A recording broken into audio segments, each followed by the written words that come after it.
Hello and welcome. This week I will be out administrating OGT testing for Monday and Tuesday, so I will provide recordings for you to watch, just like I did for last week. So this week we will begin Unit 3, Lesson 2, where we will be working with arc and angle measures and circles. By the end of this lesson today, you will be able to identify and find the measures of arcs. So that is what we will focus on in this recording. The next recording, you will be able to use inscribed angles to solve problems and use angles on and inside circles to solve problems. And then the rest of the week, we will look at these 3 learning objectives. So here's a list of all of the vocabulary we will be talking about this week. So you guys can add these to your notes as we go over them on each of the following slides. So to begin with, let's talk about some terminology involving arcs and angles involved in circles. So if we have the following circle here, circle O, remember circles are named by their center points. The central angle is formed by 2 radii of the circle with the vertex at the center. So here we have radii, radius OA, radius OB. And so the central angle is the angle formed by those 2 chords, or those 2 radii of the circle. So I would name this as, if I wanted to name the central angle, I would name it as angle AOB or as angle BOA, as long as the center of the circle is the middle letter or vertex of our angle. Now an arc is the unbroken part of the circle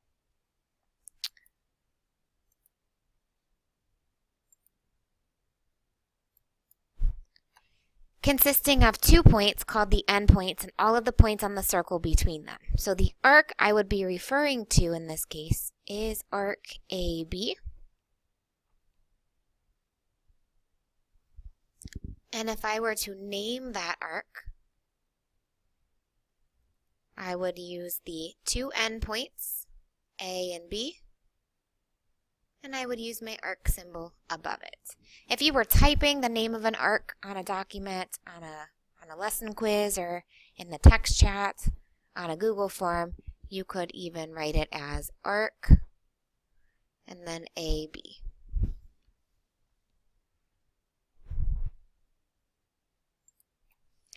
Now let's talk about different types of arcs. We have minor arcs, we have major arcs, and we have semicircles. So a minor arc is an arc whose points are on or in the interior of a central angle. So for example, if we have this circle right here, circle B,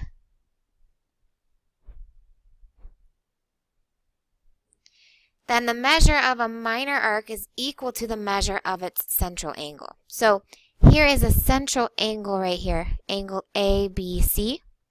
And if that measures x degrees, then the minor arc, which is the part of the circle in between the endpoints A and C, the minor arc AC would have the measure of its central angle, or in this case, x degrees. So let's say that we look at this diagram over here. I have a central angle AOB, and let's say the central angle measures, 80 degrees. Then the measure of its minor arc, which again is just the part of the circle formed between the 2 endpoints A and B. So the minor arc I would name as the measure of arc AB would also equal 80 degrees. And so we name minor arcs with 2 letters.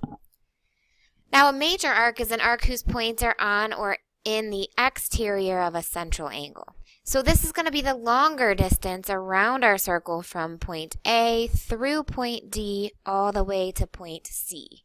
Now the measure of major arcs are always going to be larger than the measure of a minor arc. And the way we name major arcs, we always use 3 letters. So the 2 endpoints and a point that it passes through. And to find the measure of a major arc, we just take the total amount of degrees in a circle, which is 360, and we subtract off the measure of the central angle. So here, if the measure of central angle measures x degrees, angle ABC, then we just take that away from 360 degrees. So in this example over here, if our central angle measured 80, and we wanted to find the measure of our major arc going all the way around the circle, well, that major arc would be named the measure of arc ACB, right? Starting at the endpoints, passing through this point over here, C, all the way to B. That measure would equal 360 minus the measure of this central angle, 80 degrees, which would then equal 360 minus 80, or 280 degrees. So you can see that's always going to be larger than the minor arc that it's associated with. But again, major arcs are always named with 3 letters. And then finally, our last type of arc is called a semicircle. Semi meaning exactly half of a full circle.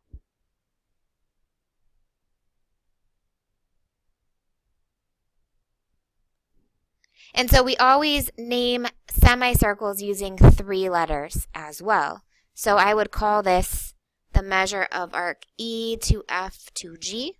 Measure of arc E, F, G. And semicircles are exactly half of a full circle, so 360 divided by 2 tells us that semicircles always have a measure of 180 degrees.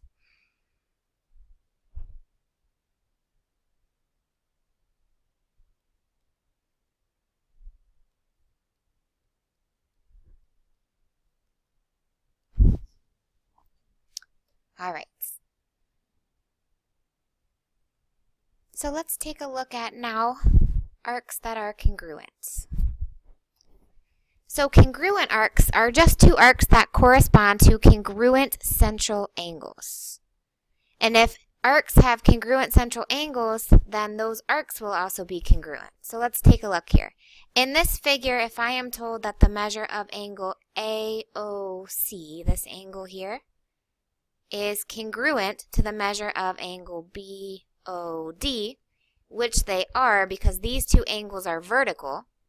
So AOC is congruent to angle BOD because they are vertical angles. Remember, vertical angles are formed by 2 intersecting lines, and the angles are opposite each other. So if these 2 angles are congruent, then what we can say is that the arcs that subtend those angles, or the arcs formed by the part of the circle formed between the endpoints that are on the 2 circles, are also congruent. So I could say that arc AC is congruent to arc DB. Make that conclusion. Or if I'm talking about the measures, I can say the measure of arc AC is equal to the measure of arc DB.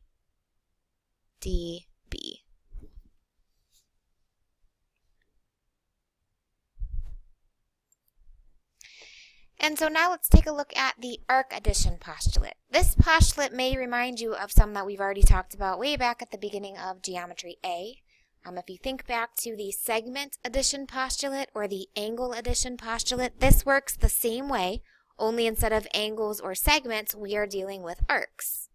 So the measure of the arc formed by 2 adjacent arcs is the sum of the measures of the 2 smaller arcs. So in other words, if we look here, the measure from R to Q, so if I start at R and I go around to Q, this red arc is just equal to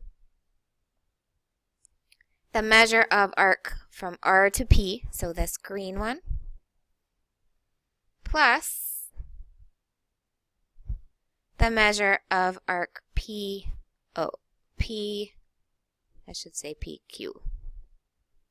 So that would be this pink arc here. So they just sum together. So let's say that this green arc is, oh, I don't know, let's say it's 30 degrees. And let's say that the pink arc measures, I don't know, we'll say 70 degrees. Then the measure of the red arc, or from R through P all the way to Q, the measure of angle or of arc from R to Q is going to equal just the 70 and the 30 added together. 30 plus 70, or 100 degrees. And then that would also be the measure of this central angle. Would also be 100.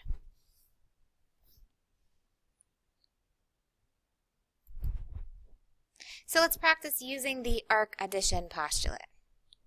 Here we want to find the measure of arc BC.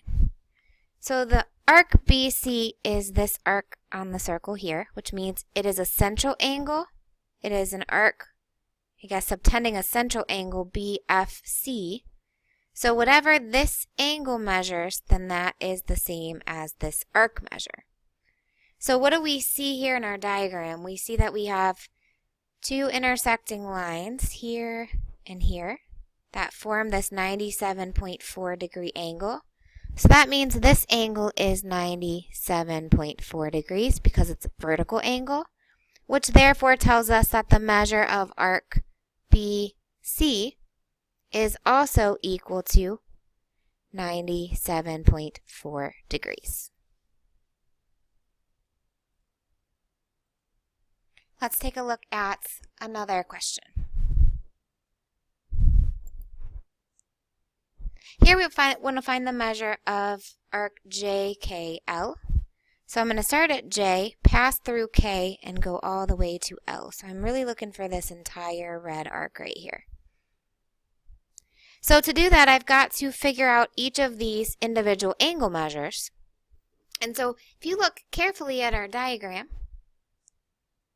we can see here that this is a diameter of the circle, and any arc that intersects or subtends a diameter is going to be 180 degrees. Well, I can use these measures here. If I know from here to here is 180, I can subtract off this 40 and this 25 to give us just the measure of the central angle from here to here. So the measure of this angle, give it 3 marks, is going to be 180 minus 40 minus 25.